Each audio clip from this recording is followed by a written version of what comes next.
जय हिंद प्यारे साथियों। आज हम आपको बताएंगे यूपी पुलिस की भर्ती प्रक्रिया क्या है, भर्ती में क्या क्या होता है, किस तरह शुरुआत होती है, पासिंग आउट तक, शुरुआत के नोटिफिकेशन आने से लेकर पासिंग आउट तक के बारे में बताएंगे क्या क्या होता है, कैसे होता है। अभी शॉर्ट में बता रहा हूँ, किसी वीडियो में हर चीज़ के बारे में, आरटीसी क्या होती है, जीटीसी क्या होती है और किस तरह से पीईटी और पीएसटी होते हैं उसके बारे में बताया जाएगा। तो देखिए, इस तरह से भर्ती प्रक्रिया होती है। सबसे पहले कोई भर्ती निकलती है तो उसका सरकार उसका प्रस्ताव पास करती है, सरकार पास कर देती है तो उसका भर्ती बोर्ड उसका नोटिफिकेशन जारी करता है कि इस प्रकार की भर्ती हमारे इस पे इतने पद होंगे, इतने तारीख से इतने तारीख तक फॉर्म अप्लाई किए जाएंगे, इसमें ये चीज़ें आवश्यकता होंगी। आपको इंटरमीडिएट करनी है, ग्रेजुएशन मांगा जाता है, क्या स्नातक चाहिए, परास्नातक चाहिए या हाई स्कूल से इंटर से जो भी होता है वो उसकी नोटिफिकेशन में लिखा होता है। उसमें सारी प्रक्रिया लिखी होती है, किस तरह से आपको फॉर्म भरना है, उसमें कितनी रनिंग होगी, कितनी लंबाई चौड़ाई, सब कुछ उसमें नोटिफिकेशन में दे दिया जाता है। फिर उसके बाद होता है फॉर्म अप्लाई। जब आप नोटिफिकेशन पढ़ लेते हैं तो उसके बाद आता है फॉर्म अप्लाई। आपको फॉर्म अप्लाई करना होता है। फॉर्म अप्लाई करते समय बहुत सारी चीज़ों का ध्यान रखना चाहिए कि उसमें कोई गलती ना हो पाए। डेट ऑफ बर्थ में मिस्टेक हो जाती है बहुतों के, या कोई डॉक्यूमेंट कोई गलत लगा देते हैं, ओबीसी का नया जाति प्रमाण पत्र मांगा जाता है और कई सारी चीज़ें हैं जो फॉर्म अप्लाई करते हुए ध्यान रखनी चाहिए। तो उन सबको ध्यान रखते हुए हमको फॉर्म अप्लाई करना पड़ता है। उसके बाद जब हम फॉर्म अप्लाई कर देते हैं उसके बाद आती है एग्ज़ाम डेट। एग्ज़ाम डेट जो होती है वो 1 महीने, 2 महीने या 3 महीने के बाद होती है, या एक भर्ती बोर्ड निश्चित करता है कितने समय बाद उसका एग्ज़ाम कराया जाएगा। फिर एग्ज़ाम होता है। और जो यूपी पुलिस का कांस्टेबल का जो एग्ज़ाम होता है वो होता है रिटन, ऑब्जेक्टिव टाइप में क्वेश्चन होते हैं। उसमें ऑब्जेक्टिव टाइप का क्वेश्चन होते हैं। तो उसमें आए थे पिछली बार 37 और 38, 37-38 यानी 38 जीएस के, 37 हिंदी के, 38 रीजनिंग के, 37 मैथ के। इसमें 4 सब्जेक्ट आती हैं रिटन टेस्ट में, जीएस, हिंदी, मैथ और रीजनिंग। जो पुलिस का रिटन टेस्ट होता है उसमें 4 सब्जेक्ट आती हैं, चारों से बराबर क्वेश्चन। 300 नंबर का पेपर होता है, 300 नंबर का पेपर होता है। उसमें 4 सब्जेक्ट बराबर होती हैं। तो इन चारों से आपको करने होते हैं। तो उसके बाद क्या होता है, जब रिटन टेस्ट क्वालिफाई करते हैं जो कि ऑब्जेक्टिव होता है, उसके बाद आपकी इसकी कट ऑफ लगती है कि कितने पे कट ऑफ लगेगी, 220 पर लगेगी, 230 पर लगेगी, 300 में से कितने नंबर आने हैं। यानी जो भर्ती में जितने मांगे पद होते हैं, भर्ती में यानी अगर 10,000 पद हैं तो उसके 3 गुने या 4 गुने या 2.5 गुने, कभी कभी 2.5 गुने लेते हैं, कभी कभी 3 गुने लेते हैं। ज़्यादातर 2.5 गुने या 2 गुने या 2.5 गुने, 3 गुने लिए जाते हैं। तो 10,000 पद हैं तो आपको जो कट ऑफ लगेगी उस पर 2 गुने पद लिए जाएंगे, यानी 20,000 बच्चों को बुलाया जाएगा। कट ऑफ के बाद रिटन टेस्ट में जितने लोग एग्जाम देंगे उससे मतलब नहीं है कितने लोगों ने एग्जाम दिया है। कट ऑफ इस प्रकार से लगेगी, आपके नंबर, आपके जितने नंबर आएंगे उसके बाद इस प्रकार कट ऑफ लगेगी कि आपके जितने पद हैं उसके 2 गुने बुलाए जाएंगे, 2 गुने डीबीपीएसटी के लिए बुलाए जाएंगे। यानी कट ऑफ लगने के बाद 2 गुने बुलाए जाएंगे डीबीपीएसटी के लिए। डीबीपीएसटी में क्या होता है, डॉक्यूमेंट वेरिफिकेशन होती है। आपके आधार कार्ड, हाई स्कूल की मार्कशीट, इंटर की मार्कशीट, उसमें कोई गलती तो नहीं है, कोई फर्जी मार्कशीट तो नहीं है, वो सब डॉक्यूमेंट वेरिफिकेशन होती है। आपका जाति प्रमाण पत्र, चरित्र प्रमाण पत्र, निवास प्रमाण पत्र, ये सारे कागजात डॉक्यूमेंट्स की वेरिफिकेशन होती है। तो उसे कहते हैं डॉक्यूमेंट वेरिफिकेशन। डॉक्यूमेंट वेरिफिकेशन के साथ एक काम होता है, उसको बोलते हैं पीएसटी, यानी फिजिकल स्टैंडर्ड टेस्ट, शारीरिक दक्षता परीक्षण। आपके मतलब किस तरह से मानकों के, जो उसमें भर्ती बोर्ड में जो नोटिफिकेशन में दिए गए थे मानक, वो आपके पास पूरे हैं कि नहीं है। हाइट इसमें कितनी है, जितनी हाइट मांगी जाती है 168 सेंटीमीटर, आपकी हाइट 167 सेंटीमीटर है कि नहीं, 168 सेंटीमीटर हाइट है कि नहीं। और लड़कों का चेस्ट आप चेक किया जाता है कि आपका 79 चेस्ट चाहिए यहाँ से। उसके बाद 5 सेंटीमीटर का फैलाव होना चाहिए, वो चेक किया जाता है इसमें। और लड़कियों का वेट चेक किया जाता है कि उनमें वेट है कि नहीं है। तो ये हाइट, लंबाई, चौड़ाई सभी नापे जाते हैं। ये होता है पीएसटी, डॉक्यूमेंट वेरिफिकेशन और फिजिकल स्टैंडर्ड टेस्ट दोनों एक साथ होते हैं। वहीं पर डॉक्यूमेंट, आपके कागज डॉक्यूमेंट चेक करते जाएंगे, आपकी हाइट नापते जाएंगे, आपका चेस्ट देखते जाएंगे और लड़कियों का वेट चेक करते जाएंगे। और फिर उसके बाद आता है पीईटी, फिजिकल एफिशिएंसी टेस्ट, शारीरिक क्षमता परीक्षण, जिसमें होती है रनिंग। ये होती है रनिंग।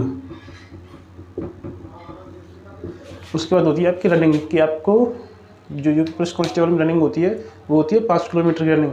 कई सारी भर्तियाँ होती हैं, एसएससी जीडी हुई, यूपीएसआई हुआ, और कई सारी जगह होती हैं जिसमें 5 किलोमीटर की रनिंग मांगी जाती है। 24 मिनट के अंदर 5 किलोमीटर रनिंग करनी होती है। इसमें ये होता है कि आप एक 400 मीटर का घेरा बना हुआ होता है, तो 400 मीटर घेरे में आपको रनिंग करनी होती है। रनिंग के बाद क्या होता है कि आपके पैरों में चिप बांध दी जाती है, इलेक्ट्रिक चिप होती है। तो वहाँ पे मैट पर देती है, जहाँ से स्टार्टिंग करेंगे आप, तो आपके पैरों में चिप बांध दी जाती है। और 400 किलोमीटर का घेरा बना हुआ होता है, 400 मीटर का। एक 400 मीटर का घेरा होगा, इस तरह से गोल, इस तरह से गोल घेरा बना हुआ होता है। तो यहाँ पर एक मैट पड़ी हुई होती है यहाँ पर।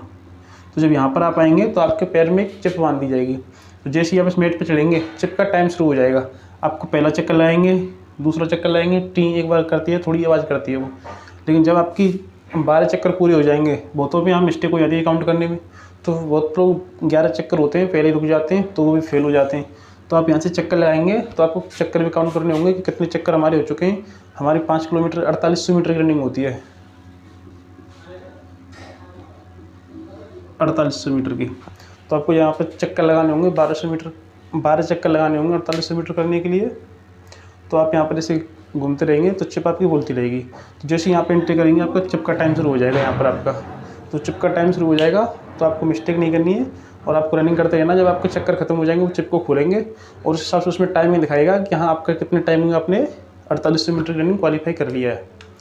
उसके बाद रनिंग क्वालिफाई करने के बाद आपकी आती है फाइनल कट ऑफ, जिसमें अगर उनके पास 10,000 पद हैं तो वो 10,000 लेंगे। तो 10,000 लोग लेंगे, उसके हिसाब से मेरिट लगाएंगे। मेरिट को जैसे 220 पे लगी है तो 10,000 लेने के लिए उनको 225 पे 230 पे जितनी भी लगानी होगी उतना वो लगा देंगे। तो आपकी फिर वो फाइनल कट ऑफ जारी कर देंगे। फाइनल कट ऑफ ये जो होती है, कभी कभी मेडिकल इससे पहले हो जाता है, कभी कभी इसके बाद होता है। लेकिन पिछली बार जब जो ज़्यादातर हो रहा है फाइनल कट ऑफ के बाद मेडिकल होता है। फिर उसके बाद मेडिकल होता है। मेडिकल में आपकी कई सारी चीज़ें होती है। मेडिकल में क्या क्या होता है इसके लिए एक विस्तार से वीडियो बनाऊंगा मैं, उसमें बताऊंगा। फिर उसके बाद फाइनल कट ऑफ के बाद मेडिकल होता है। मेडिकल में आपका सारी चीज़ें देखी जाएंगी, आँख, नाक, कान, और शरीर में कहीं से कोई हड्डी वड्डी नहीं टूटी हुई है या कोई दिक्कत नहीं है, नोक नहीं, और हाथ बैंड तो नहीं है, पैर बैंड तो नहीं है, ये सब कुछ आपका मेडिकल में पूछा जाएगा। फिर उसके बाद होती है आपकी मेडिकल के बाद आपको ज्वाइनिंग लेटर दे दिया जाता है, आपकी ज्वाइनिंग होती है। फिर आपकी होती है ज्वाइनिंग कि आपको इस तारीख को फलानी जगह पर जिस जनपद में जाना, उस जनपद का नाम, उस जनपद की पुलिस लाइन में आपको ज्वाइन करना है। 3 तारीख को वहाँ पर जाकर अपनी रिपोर्ट करना है आपको। तो जब आपकी रिपोर्ट करते हैं वहाँ पर जाते हैं, उसके बाद वहाँ पर आज आपने ज्वाइनिंग कर लिया तो जिस दिन आपकी ज्वाइनिंग हो जाएगी कांस्टेबल में जो होती है, उस दिन से सैलरी स्टार्ट हो जाती है। आपकी ज्वाइनिंग होती है, आपकी सैलरी स्टार्ट हो जाती है। कि अगर आपने 15 तारीख को ज्वाइन किया तो 15 से 17 को या 17 जिस डेट से आप ज्वाइनिंग करेंगे उसी डेट से आपकी सैलरी स्टार्ट हो जाएगी। फिर उसके बाद होती है JTC।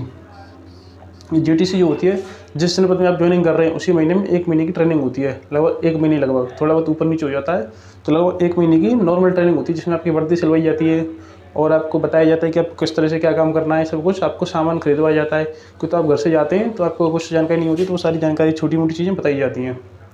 उसके बाद आती है RTC उसी जनपद में होती है या फिर किसी दूसरे जनपद में जाके होती है, जो होती है ट्रेनिंग, रिक्रूट ट्रेनिंग सेंटर।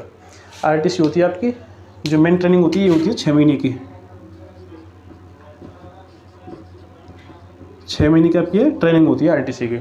6 महीने की जब आप ट्रेनिंग पूरी कर लेते हैं तो फिर होती है आपकी पासिंग आउट पीरियड। तो 6 महीने की जो ट्रेनिंग होती है उसमें लास्ट में एग्जाम होते हैं। उसमें इस ट्रेनिंग में सब कुछ सिखाया जाता है। आपको दौड़ना भी होता है, उसमें वर्कआउट भी करना होता है, IT भी करनी होती है, PT भी, आपको शस्त्र चलाना भी सिखाया जाएगा और सारी चीज़ें इसमें आपको सिखाई जाएंगी 6 महीने की ट्रेनिंग में। उसके बाद फिर आपकी पासिंग आउट पीरियड होगी। पासिंग आउट में आप शपथ लेंगे, कसम खाएंगे कि मैं शपथ लेता हूँ मैं देश की इस तरह से सेवा करूँगा, इस तरह से आपकी पासिंग आउट पीरियड होगी। और पासिंग आउट पीरियड होने के बाद आपको थानों में पोस्टिंग कर दी जाती है। तो पासिंग आउट के बाद आप पोस्टिंग थानों में हो जाती है और फिर आप थानों में जाके अपना कार्य सरकार में कार्य कर सकते हैं। तो देखिए अभी मैंने ये सब शॉर्ट में बताया कि किस तरह से नोटिफिकेशन से लेके और पासिंग आउट पीरियड तक का मैंने शॉर्ट में बताया। किसी दिन आप चाहेंगे तो मेडिकल किस तरह से होता है, PET और PST किस तरह से होते हैं, किस तरह से RTC में क्या क्या होता है, JTC में क्या क्या होता है, वो सब बताऊँगा अगर आप चाहेंगे तो। और रिटन टेस्ट में क्या क्या करना पड़ता है, क्या क्या नहीं करना पड़ता है, उसके बारे में बताऊँगा। किस तरह से मेरा पास हुआ, मेरे 4 जगह सिलेक्शन हुआ था, 4-5 जगह हुआ। मेरा SSC GD का जो एग्ज़ाम हुआ था उस टाइम, तो मैंने इसका एग्ज़ाम दिया था, तो इसमें भी मेरा क्वालिफाई हुआ था SSC GD वाले में। उसके बाद उससे पहले ही मैंने एग्ज़ाम दिया था RPF का, RPF कांस्टेबल वाला, तो उसमें भी मेरा सिलेक्शन हुआ था। उसके बाद मैंने जब ये एग्ज़ाम दिया था अपना जिसमें मैं भर्ती हुआ हूँ उसमें, उसके तुरंत बाद 2 भर्ती निकली थी 1 साल के अंदर। ये 2018 में, 1 जनवरी में निकली थी, 1 नवंबर-दिसंबर में निकली थी। तो जो नवंबर-दिसंबर वाली था उसका भी एग्ज़ाम दे, उसका मैंने फॉर्म में अप्लाई कर दिया था। फिर उसका इसकी ज्वाइनिंग से पहले, इसकी ज्वाइनिंग होनी थी उससे पहले उसका एग्ज़ाम था, तो मैंने वो भी दिया था मैंने एग्ज़ाम। तो उसमें भी मेरा, और जो दूसरी थी उसमें भी हो गया था मेरा सिलेक्शन। जिस दिन मेरा दूसरी भर्ती में जो नंबर आया था, मेरी जिस ट्रेनिंग सेंटर पर मेरी ट्रेनिंग चल रही थी उसी पे मेरा इसका डॉक्यूमेंट वेरिफिकेशन था, जो दूसरी भर्ती थी उसमें। तो मैं आपको सारी चीज़ें बताऊंगा, किस तरह से मेरा SSCGT का हुआ, किस तरह से RPF का, किस तरह से UP पुलिस का हुआ, और किस तरह से 1-2 जॉब और में हुआ है, किस तरह से मेरा MP पुलिस में हुआ था, उसके बारे में बताऊँगा मैं आपको। तो सारी चीज़ें आपको किसी तरह वीडियो में बताऊँगा मैं। अगर आप पूछना चाहते हैं, आप जो भी पूछना चाहते हैं उसके बारे में कमेंट कर सकते हैं, किसके बारे में वीडियो बनाऊँ, मेडिकल के बारे में, RTC के बारे में, किसके बारे में, तो उसके बारे में वीडियो बताऊँगा मैं। आज मैंने सारा शॉर्ट में बताया है। जय हिंद।